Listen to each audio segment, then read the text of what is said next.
Shalom Israel. It's Kazawan on my Tribe of Judah Teach page.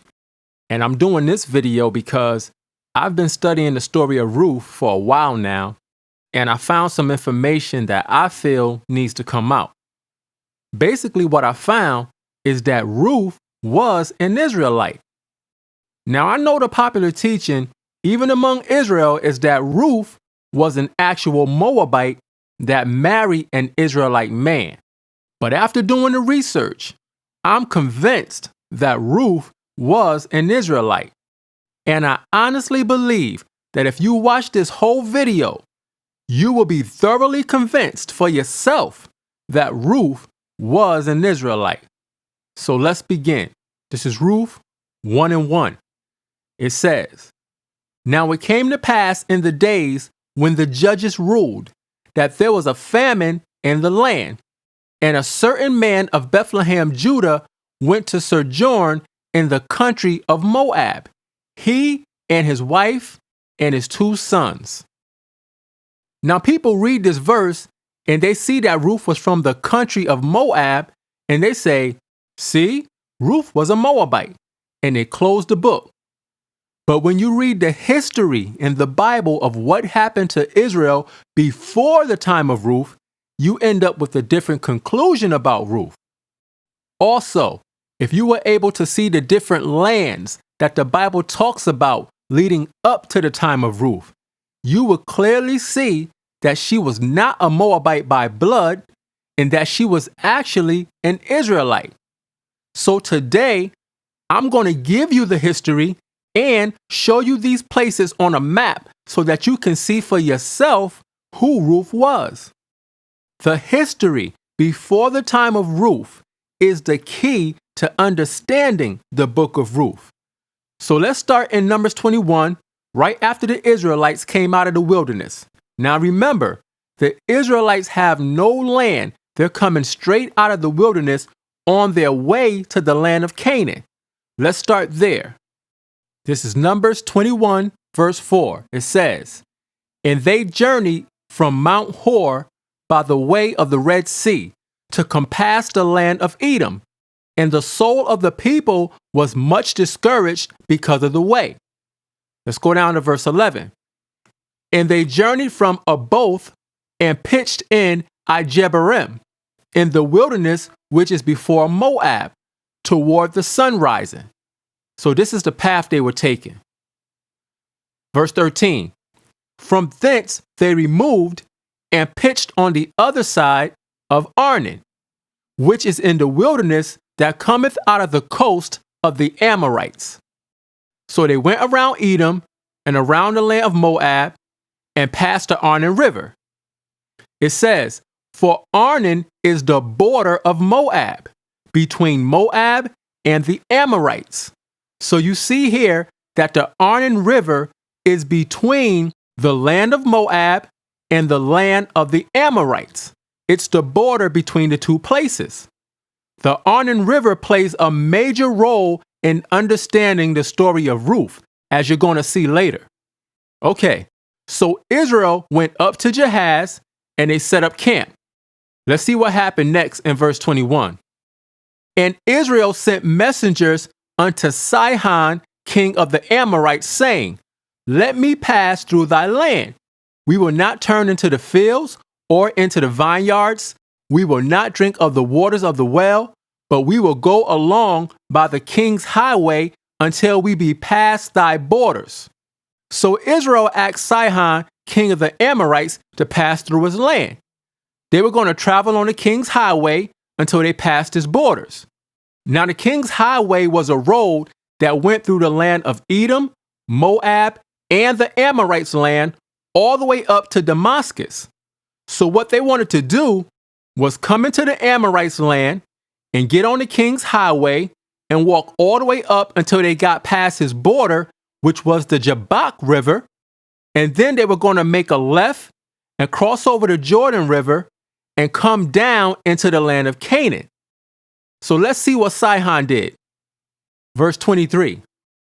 "And Sihon would not suffer Israel to pass through his border. But Sihon gathered all his people together and went out against Israel into the wilderness. And he came to Jahaz and fought against Israel.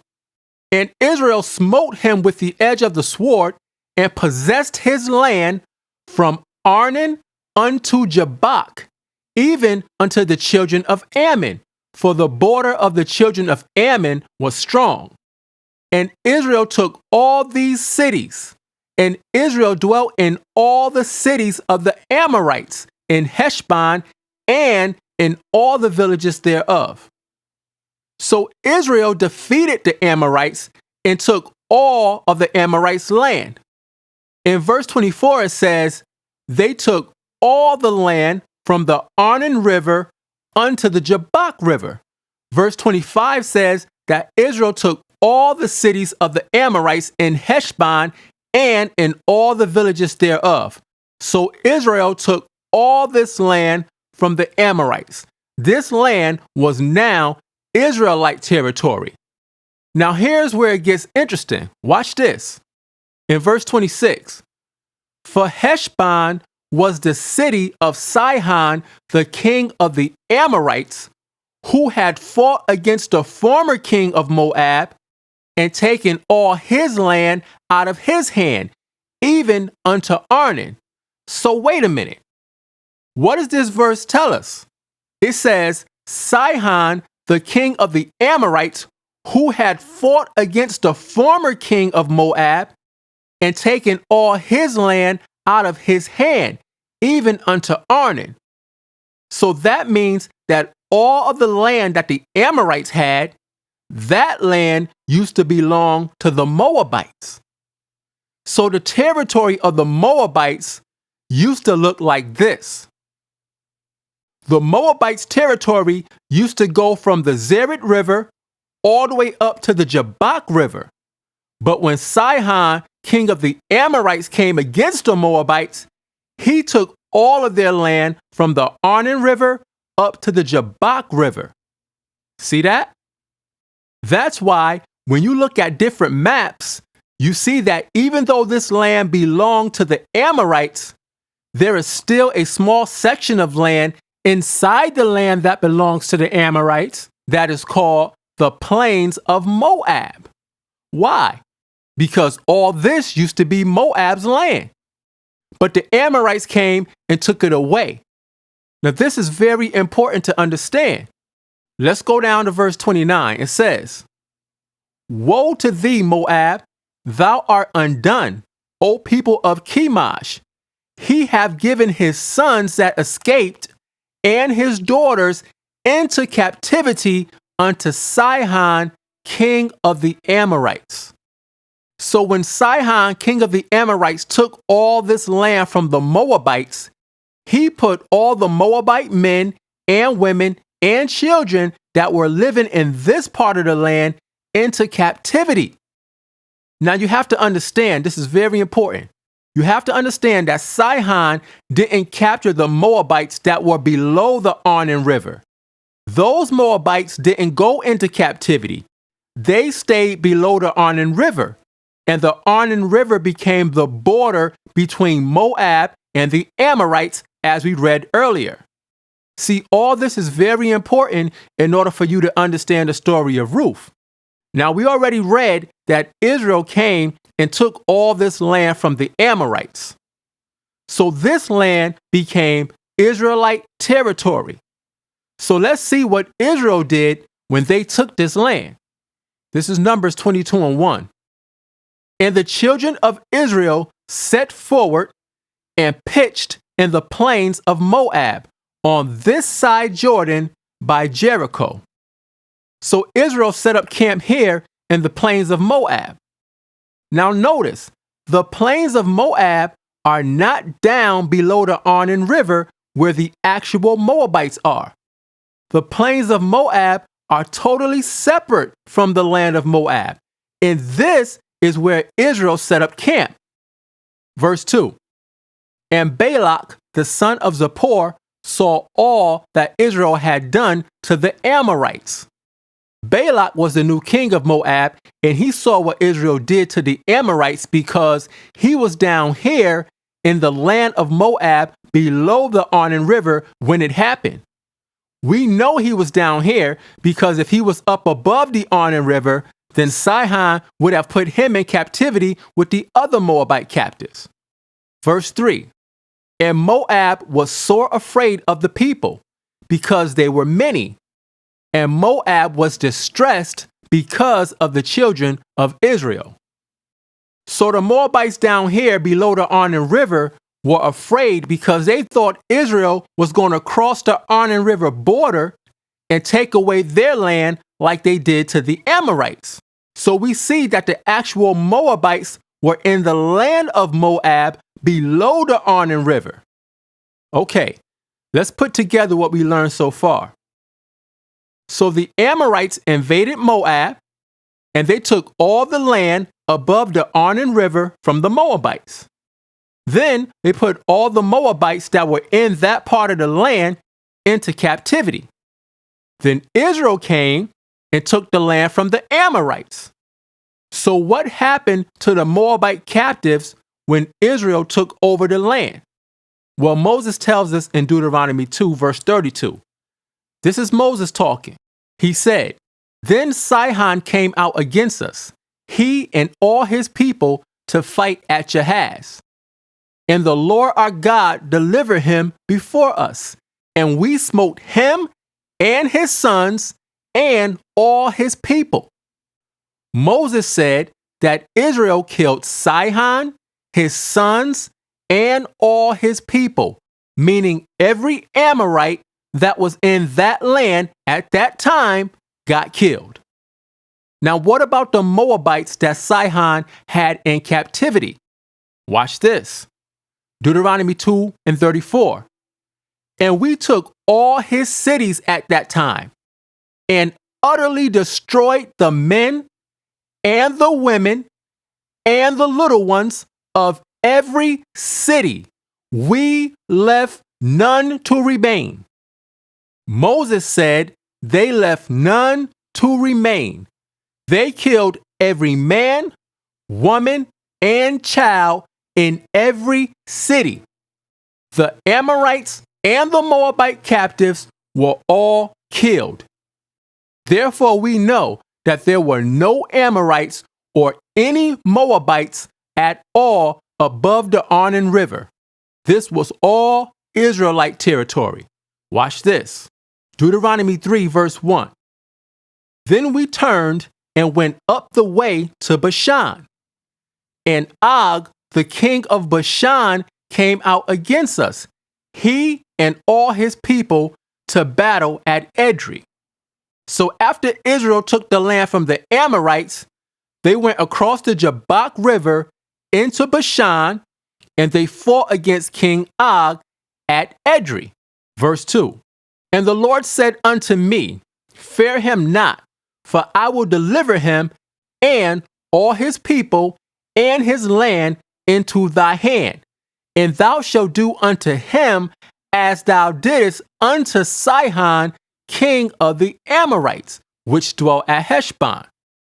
So the Lord our God delivered into our hands Og also, the king of Bashan, and all his people, and we smote him until none was left to him remaining.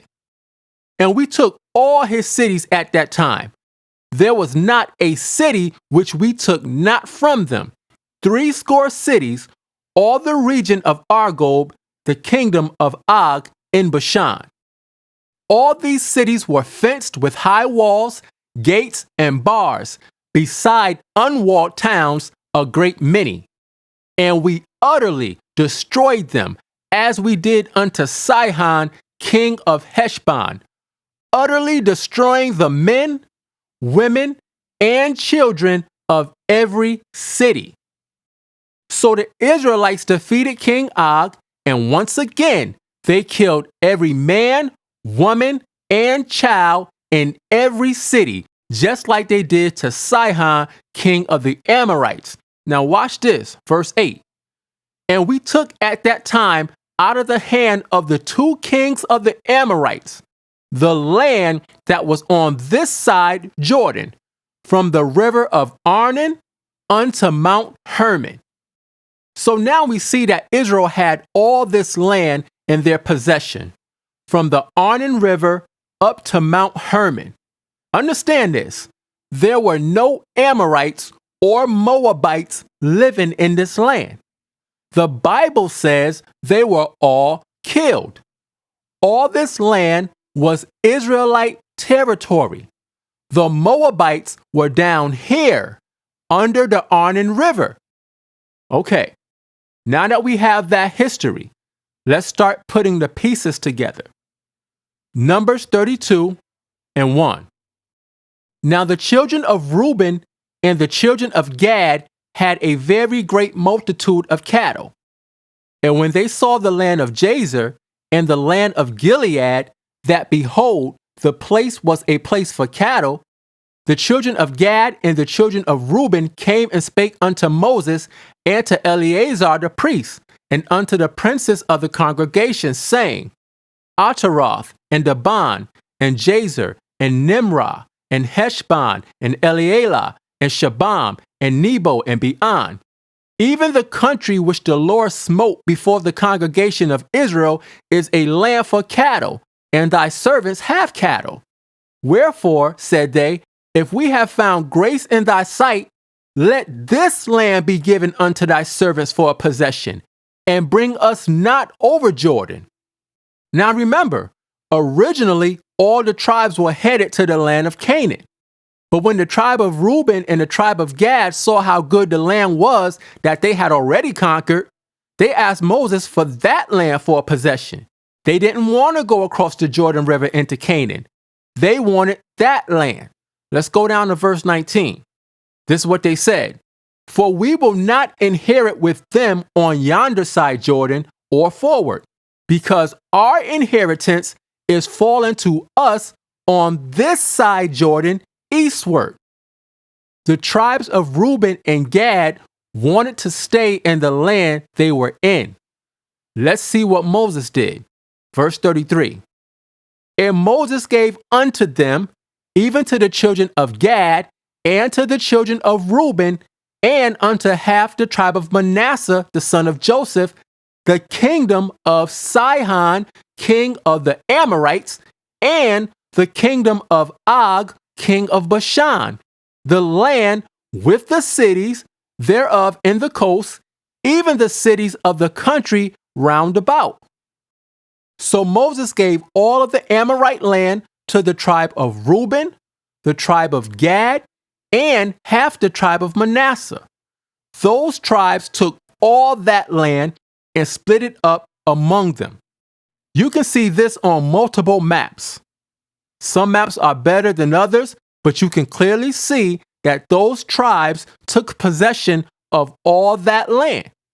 So now that we've established that, let's jump ahead 300 years later to the time of the judges, because the story of Ruth took place during the time of the judges. Ruth 1:1 starts off by saying, now it came to pass in the days when the judges ruled. So the story of Ruth didn't take place after the book of Judges, even though that's where it is in the Bible. It took place during the time of the book of Judges. But it's a specific story that happened during that time, so it has its own book. So let's see what happened during the time of the judges when the story of Ruth actually took place. This is Judges 11:4.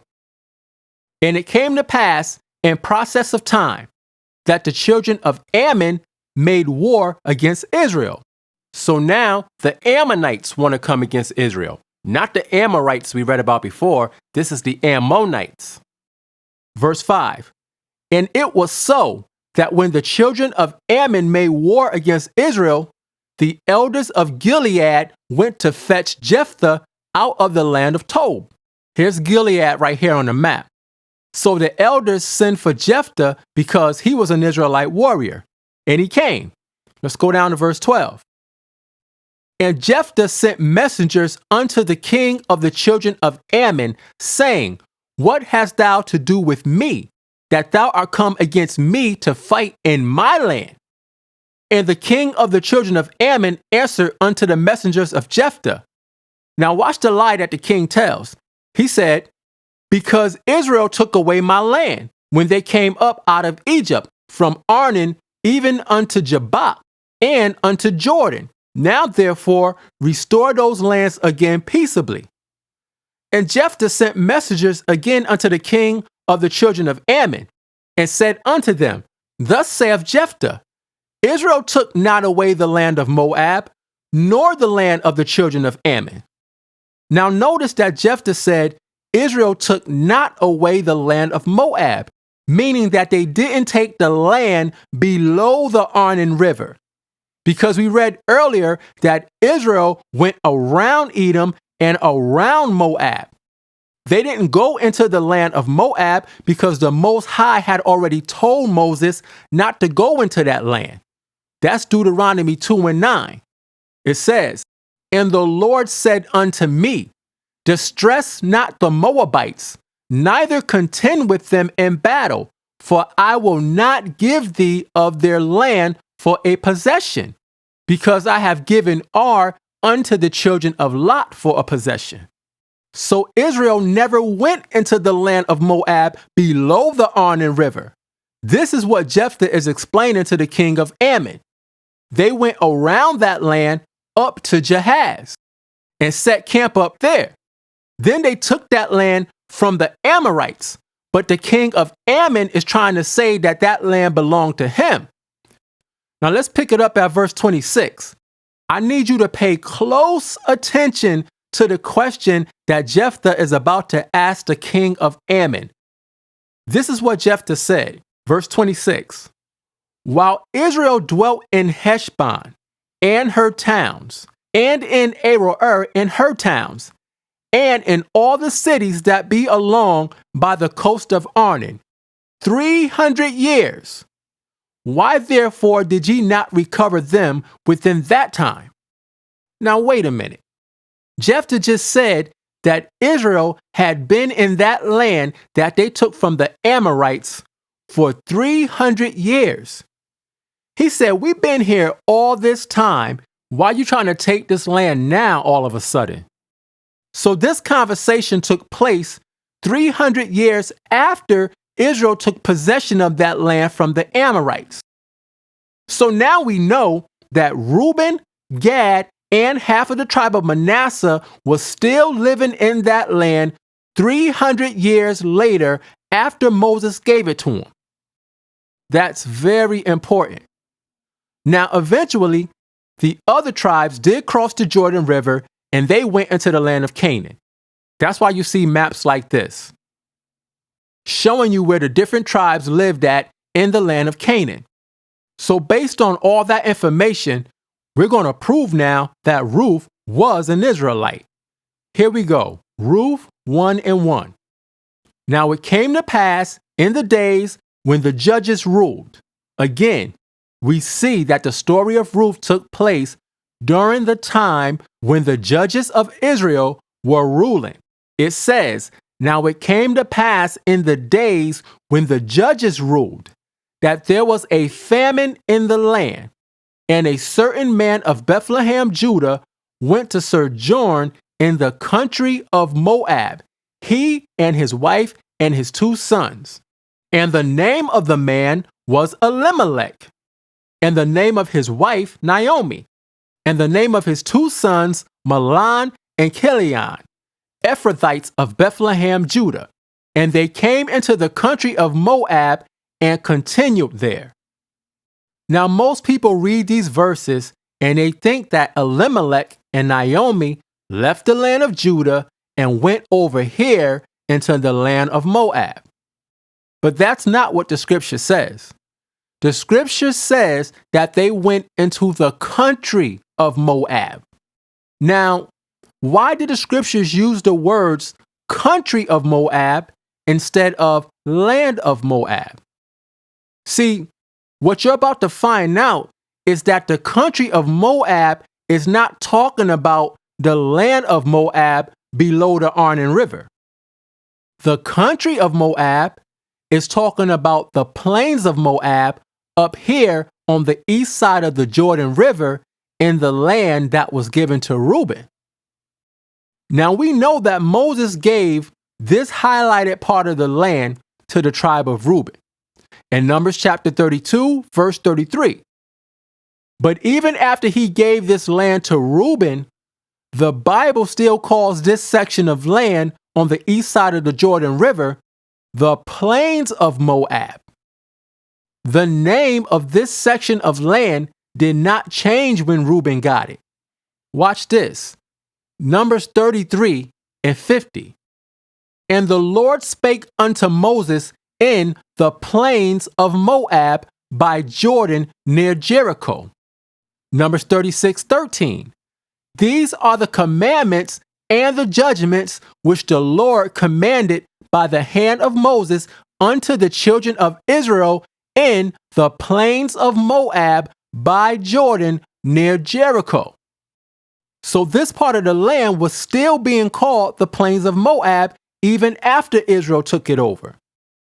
So now you have the land of Moab below the Arnon River where the actual Moabites lived, and you have the plains of Moab up here above the Arnon River where the tribe of Reuben is. So, where is the country of Moab where Ruth came from? Is it up here or down there? Let's see. Numbers 21, verse 17. Then Israel sang this song. Spring up, O well, sing ye unto it. The princes digged the well, the nobles of the people digged it, by the direction of the lawgiver with their staffs. And from the wilderness they went to Mattanah, and from Mattanah to Nahaliel, and from Nahaliel to Bamoth. Now watch this, verse 20. And from Bamoth in the valley, that is in the country of Moab, to the top of Pisgah, which looketh toward Jeshimon. Now verse 20 says, Bamoth in the valley, that is in the country of Moab. So according to the scriptures, Bamoth is located in the country of Moab, where Ruth came from. So let's find Bamoth on a map and see where it is. Because wherever Bamoth is, that's where the country of Moab is, according to the scriptures. So let's find it on a couple of maps. Here's the first map. There it is, on the right side of the Dead Sea. Here's another one. There it is again, on the right side of the Dead Sea. Here's another map. There it is again, on the right side of the Dead Sea in the land of Reuben. Let's get another map. There it is again, on the right side of the Dead Sea. And notice what's right next to it? The plains of Moab. See, this whole area is the plains of Moab according to the scriptures. So now we know that the plains of Moab is the same as the country of Moab, because verse 20 tells us that Bamoth is in the country of Moab. Now, since we know that Ruth was from the country of Moab, this proves that Elimelech and Naomi did not go down here to the land of Moab below the Arnon River. They went up here to the plains of Moab, which the Bible also calls the country of Moab, where Ruth was from. Now let me explain where all the confusion comes from. See, you have to remember that at one point, all this land used to belong to the Moabites. Now, even though the Amorites took this land, and then Israel came and took the land from them, sometimes the Bible still calls this land above the Arnon River the land of Moab. Watch this. Deuteronomy 34, verse 5. So Moses, the servant of the Lord, died there in the land of Moab, according to the word of the Lord.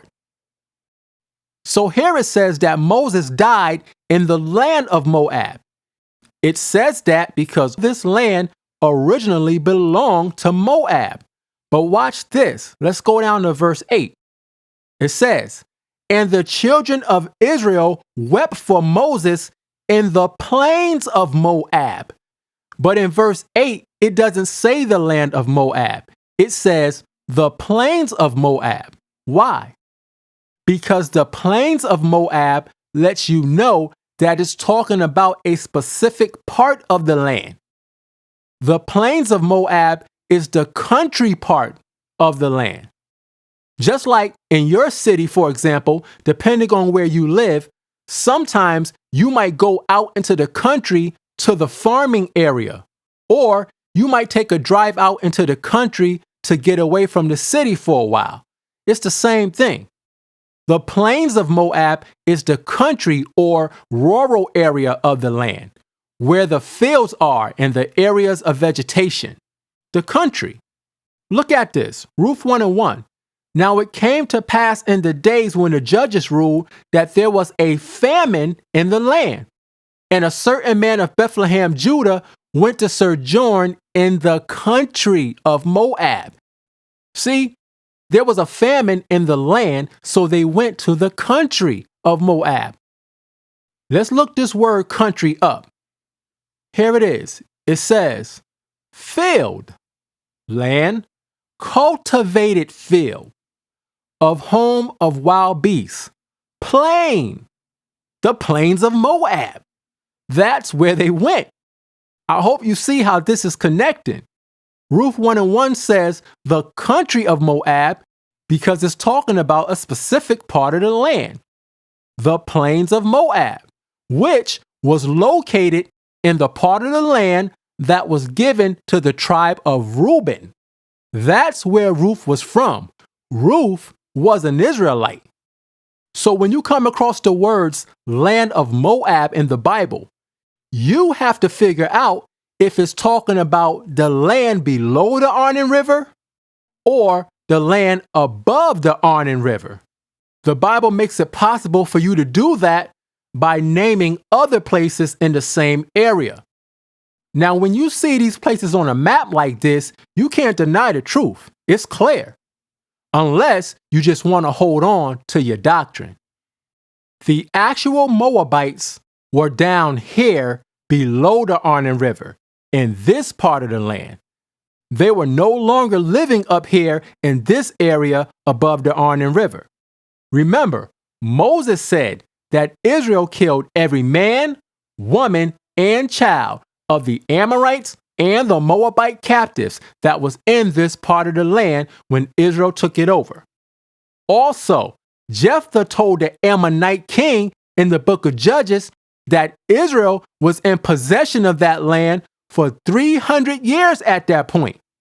So there is no way Ruth could have been an actual Moabite by blood, because Ruth was born in that land during the time of the judges. Ruth was an Israelite. She was from the country of Moab, which is in the land that was given to Reuben. Therefore, we can conclude that Ruth was an Israelite from the tribe of Reuben. She was a Hebrew Israelite. Now, I know there's some questions that people might have, so let's deal with some of them. The first question people might have is this: if Ruth was an Israelite, then why does the Bible call Ruth and her sister women of Moab? So let's deal with that. Let's read those two verses in the Bible. This is Ruth 1 verse 3. "And Elimelech, Naomi's husband, died, and she was left and her 2 sons. And they took them wives of the women of Moab. The name of the one was Orpah, and the name of the other Ruth. And they dwelt there about 10 years. So the scripture says that they took them wives of the women of Moab. Now, when you look at this phrase, women of Moab, it's important to know that this phrase, women of Moab, is only used once in the whole entire Bible. It's only used once in this verse when referring to Ruth and her sister. In the other cases, When the Bible deals with Moabite women, it refers to them as daughters of Moab. But here in this one particular verse, we see the words women of Moab. We have to pay attention to these little differences because it's a reason for them. So let's look and see what the difference is between the daughters of Moab and the women of Moab. Here we go. What is a daughter of Moab according to the Bible?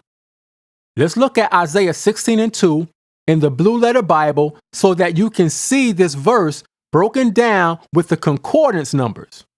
These numbers allow you to see what the Hebrew words are instead of the English, and that's important because the scriptures were originally written in Hebrew.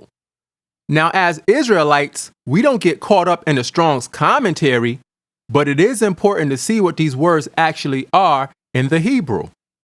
Okay, so right here in Isaiah 16:2, you see that it says, the daughters of Moab. Now, when you click on the word Moab here in reference to the daughters of Moab, you see that it's Strong's number 4124, and the Hebrew word is Mawa'ab. It says Moab. It means of his father. Now, number 1 says a son of Lot by his eldest daughter.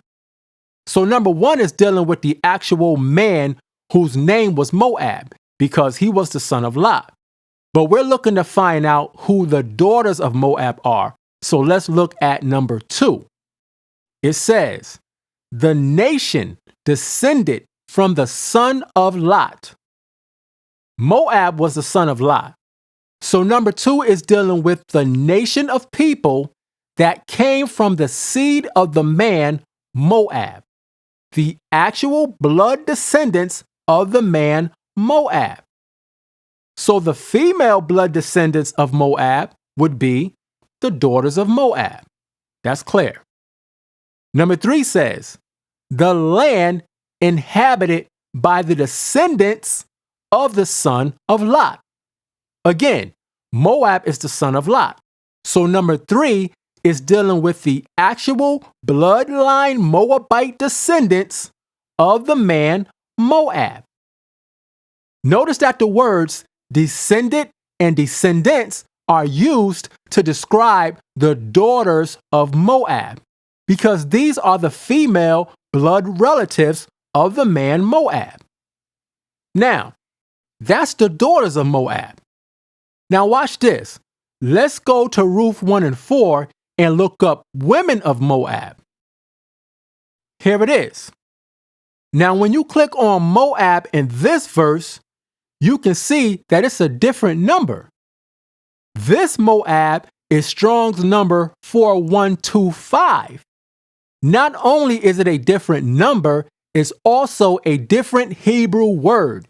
This is the Hebrew word Mawa'abya. See, when we looked up the daughters of Moab, they gave us Mawa'ab for the word Moab.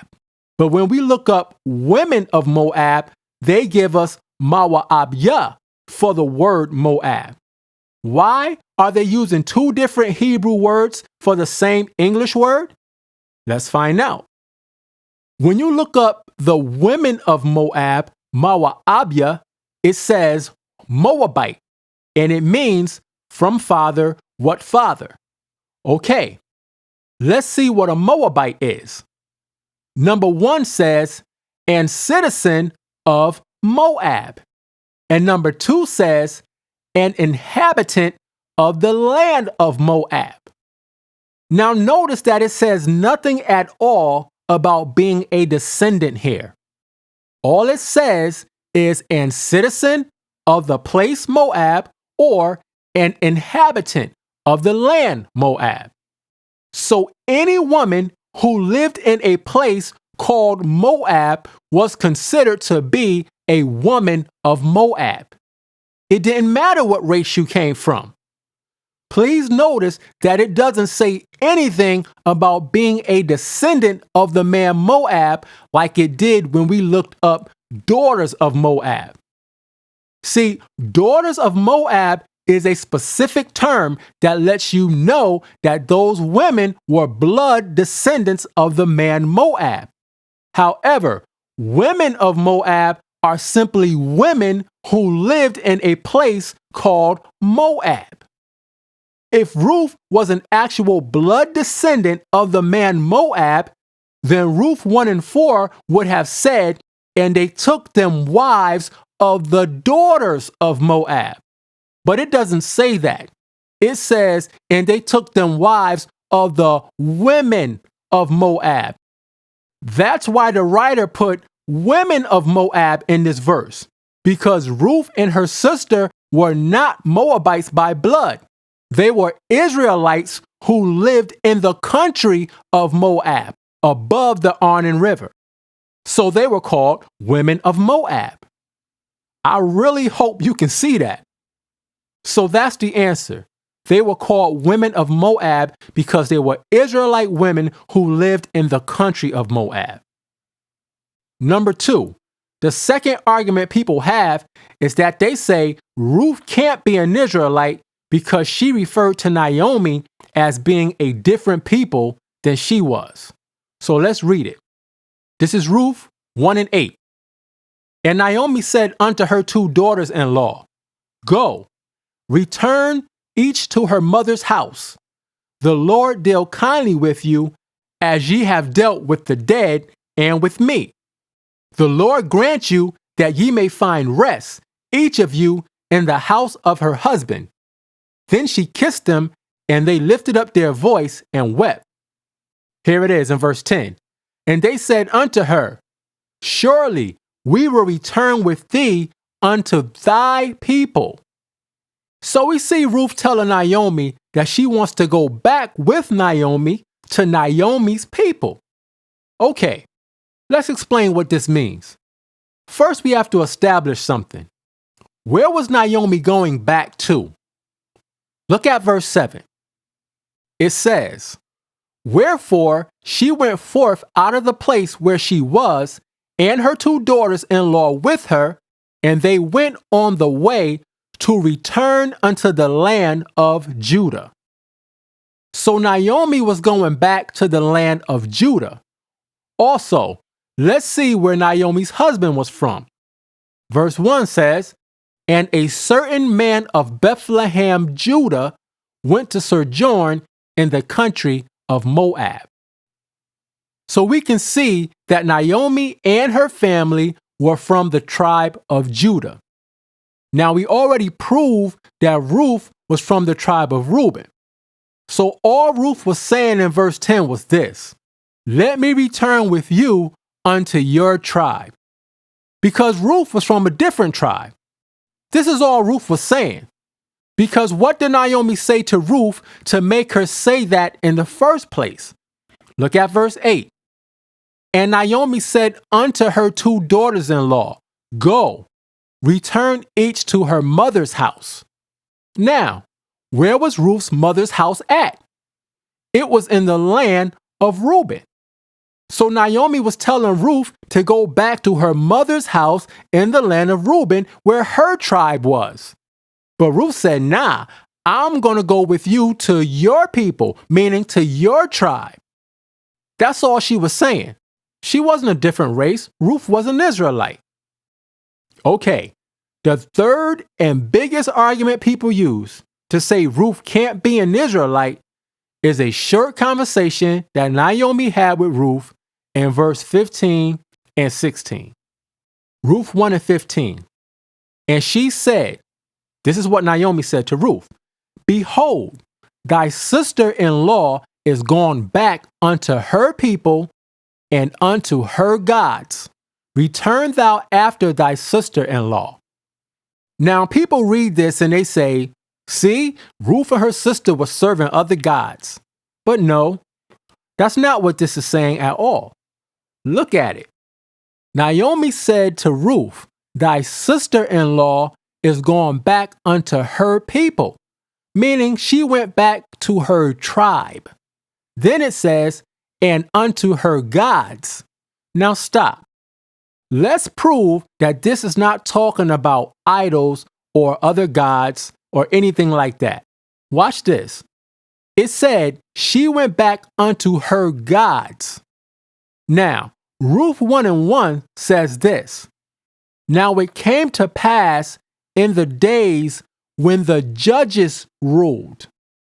Again, we see that the story of Ruth took place in the days when the judges of Israel were ruling. Remember that. The judges were ruling. Back to Ruth 1:15. It says, thy sister-in-law is gone back unto her people, meaning her tribe, and unto her gods. Let's look up this word gods and see what gods Ruth's sister went back to. Here it is. This is the word gods in that verse. It's the Hebrew word Elohim, and the first meaning is rulers, judges. So when the scripture says that she went back unto her gods, it means that she went back to her rulers or her judges, the judges over her tribe. See, remember, the story of Ruth took place in the days when the judges ruled. Those are the gods that she went back to, the judges. See, this is why you have to know the history, because during this time, there were different judges placed in each tribe to rule over the people. The Most High set it up that way. Look at this, Deuteronomy 16, verse 18. It says, judges and officers shalt thou make thee in all thy gates, which the Lord thy God giveth thee, throughout thy tribes, and they shall judge the people with just judgment. See, every tribe had rulers and judges over them. The judges in the land of Reuben were different from the judges in the land of Judah. So when you look at Ruth 1:15, all Naomi said was that Ruth's sister went back to her tribe and back to her judges that were set up in the land of Reuben. That's it. Now, after that, Naomi told Ruth to go back with her sister, but this is what Ruth said in verse 16. And Ruth said, entreat me not to leave thee, or to return from following after thee. For whither thou goest, I will go, and where thou lodgest, I will lodge. Thy people shall be my people, and thy God my God. Ruth is telling Naomi, I'm going wherever you go. We're family. That's what she's saying. Now let me show you something. I want to focus on the part where it says, thy people shall be my people, because this is the part that confuses people. They think Ruth is saying that she's not an Israelite. So let's focus on that section that says, thy people shall be my people. If you have a King James Version Bible, which you should have, and you look at this verse in your Bible, you'll notice that the words shall be are in italics. Now, whenever you see words in the Bible that are written in italics, that means that those words were not in the original Hebrew writings. Those words were added to the scriptures later on by the translators. In other words, the prophets did not write the words shall be in this verse. The men who translated the Hebrew writings into English, they inserted the words shall be. Look at this. This is some information about italicized words in the Bible. You can see the website here if you want to check it out for yourself. It says, the italicized words in the King James Bible are words that were added by the translators to help the reader. So they're saying that they added these words to help people understand what's being said. And sometimes it does help clarify certain things. However, there are many times when it actually hurts the text, like in this verse, for example. Then it says, This is usually necessary when translating from one language to another because word meanings and idioms change. So to produce a more readable translation, the King James translators, 1604 to 1611, added certain words to the Bible text. However, to make sure that everyone understood that these words were not in the available manuscripts, they set them in italics. So when you see words in italics, now you understand that these words were added. Okay, now that we have this understanding, let's go back to Ruth and read that verse again. Ruth 1 and 16, it says, "And Ruth said, Entreat me not to leave thee, or to return from following after thee. For whither thou goest, I will go, and where thou lodgest, I will lodge. Thy people shall be my people." Now, let's get rid of the shall be and read that part again. It says, "Thy people, my people." Ruth was telling Naomi, your people are my people. See, they were both Israelites. They just came from different tribes, that's all. And then Ruth said this, "And thy God, my God."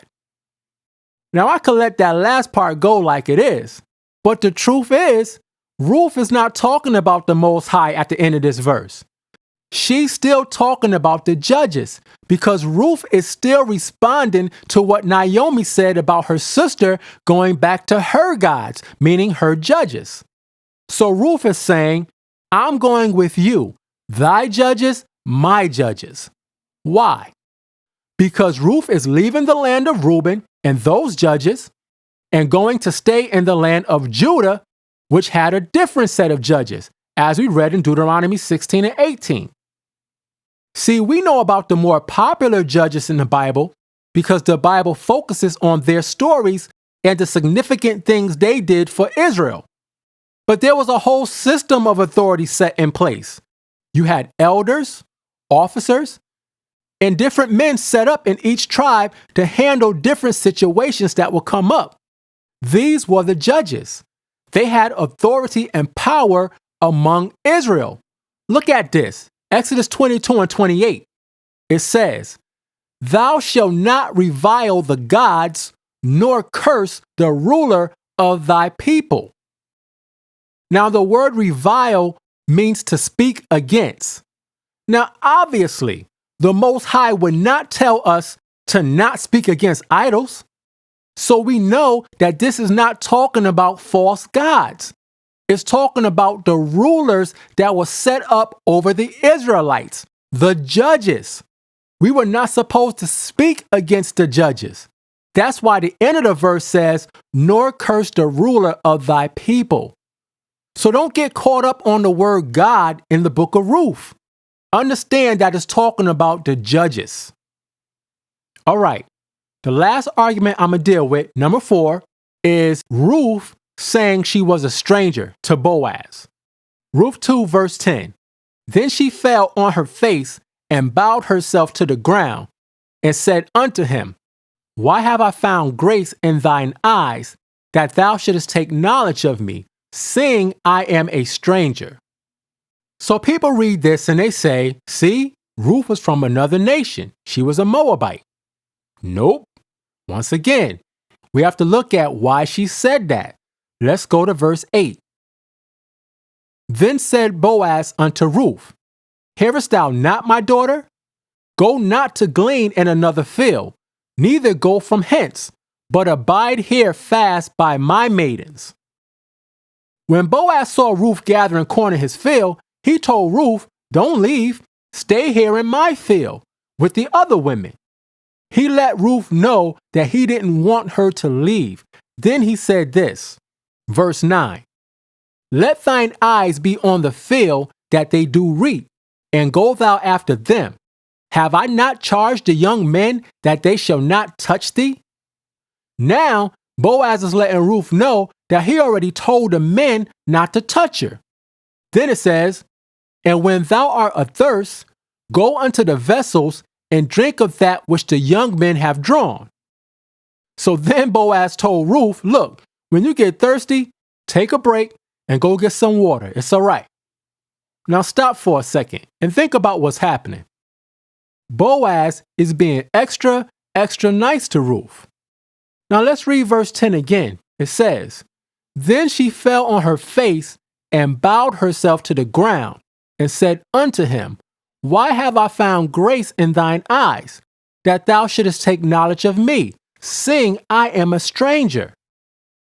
So all Ruth is saying is, why are you being so nice to me and you don't even know me? Why are you being so nice? See, this doesn't have anything to do with her being a stranger in the sense of her being an actual Moabite by blood. She called herself a stranger in the sense that Boaz didn't know her. That's why when she said she was a stranger, Boaz said this in verse 11. "And Boaz answered and said unto her, It have been fully showed me all that thou hast done unto thy mother-in-law since the death of thine husband." In other words, Boaz was like, I already heard all about you.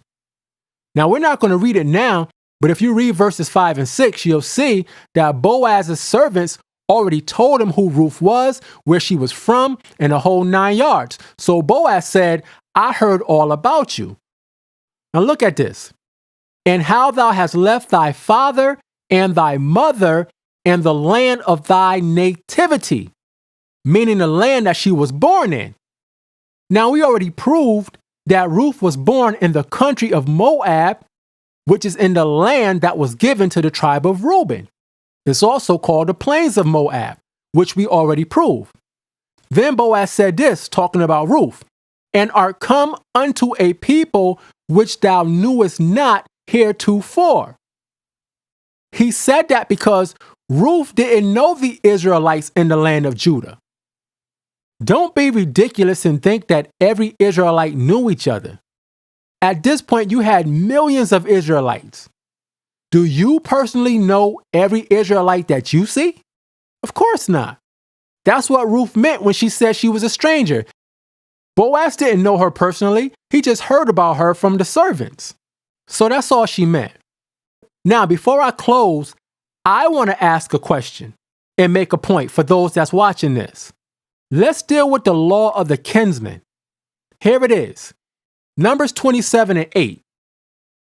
"And thou shalt speak unto the children of Israel, saying, If a man die and have no son, then ye shall cause his inheritance to pass unto his daughter. And if he have no daughter, then ye shall give his inheritance unto his brethren.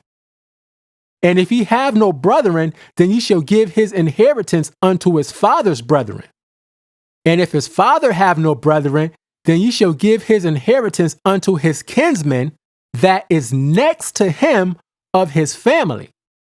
And he shall possess it, and it shall be unto the children of Israel a statute of judgment, as the Lord commanded Moses." Now that's what happened in the story of Ruth. Ruth found out that Boaz was a near kinsman, and she wanted Boaz to marry her. But watch what Boaz said. This is Ruth 3:12. This is Boaz talking.